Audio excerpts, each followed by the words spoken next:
మీనాక్షి అంటే భరతనాట్యం మూవీ కాబట్టి ఏమన్నా టచ్ ఉందా భరతనాట్యం ఏమన్నా? నాకు కొంచెం కొంచెం వచ్చా? ఆ!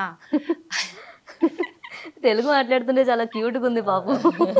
తెలుగు మాట్లాడు. Thank you. నేనున్నాను మీరు మాట్లాడండి. నేను హెల్ప్ చేస్తాలే. Anything sensor that. నాకు కొంచెం కొంచెం కథక్ డాన్స్ వస్తుంది. వస్తుంది. హ్మ్. సో లైక్ బాలీవుడ్ కొంచెం. సో ఈ హైదరాబాద్‌లో ఎవరైనా ఫ్రెండ్స్ ఉన్నారా? తెలుగు ఫ్రెండ్స్. తెలుగు ఫ్రెండ్స్ అమ్మ ఫుల్.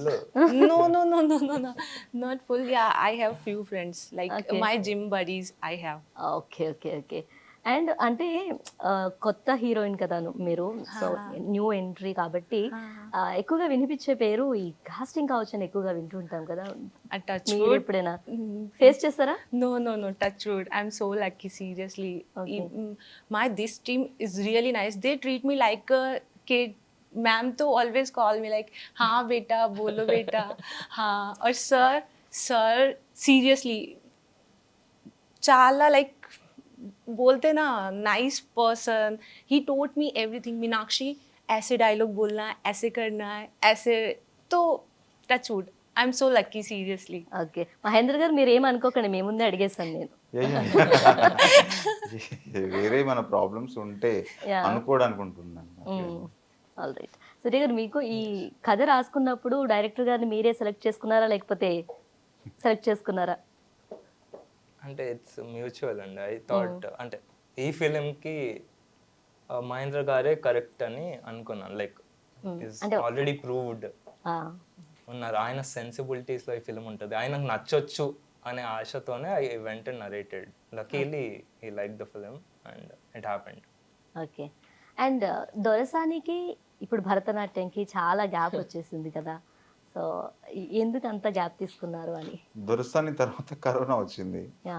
దొరసాని తర్వాత అంటే వేరే ప్రాజెక్ట్ చేస్తున్నాము. చేయబోయే టైంకి ఒక పెద్ద ప్రాజెక్టే జరగాల్సి ఉండే, కరోనా వచ్చింది. దానివల్ల బడ్జెట్ ఇష్యూస్ రకరకాలుగా జరిగి అది డిలే అయిపోయింది. తర్వాత 2 ఇయర్స్ వెళ్ళిపోయింది. ఆ ఎడ్జ్లోనే కరోనా ఎడ్జ్లోనే సూర్యతో ఈ ప్రాజెక్ట్ గురించి డిస్కషన్స్ వచ్చినాయి. అది వచ్చినప్పుడు అంటే కథగా రెడీగా ఉంది అది. సో ఇది ఎందుకు చేయకూడదు, తర్వాత ఏంటంటే ఫాస్ట్గా చేయగలను, ఫాస్ట్గా ఫినిష్ చేసి ఇంకొక ప్రాజెక్ట్కు వెళ్ళొచ్చు అనేది నన్ను బాగా డ్రైవ్ చేసింది. 2 ఎలిమెంట్స్, ఒకటి ఐడియా, మంచి ఐడియా, దీన్ని ఫాస్ట్గా చేయడానికి అవకాశం ఉంది అని ఇంకొక ఎలిమెంట్. తర్వాత అంటే ఈ తర్వాత క్వశ్చన్కి చెప్పాలేమో మేడం వీళ్ళు ప్రొడ్యూసర్స్ ఈ సెటప్ అంతా ఎట్లా అయింది అనేది. ఆ సెటప్ కూడా రెడీగా ఉండడం వల్ల ఇమ్మీడియట్లీ నేను దీనిలోకి రావడం జరిగింది.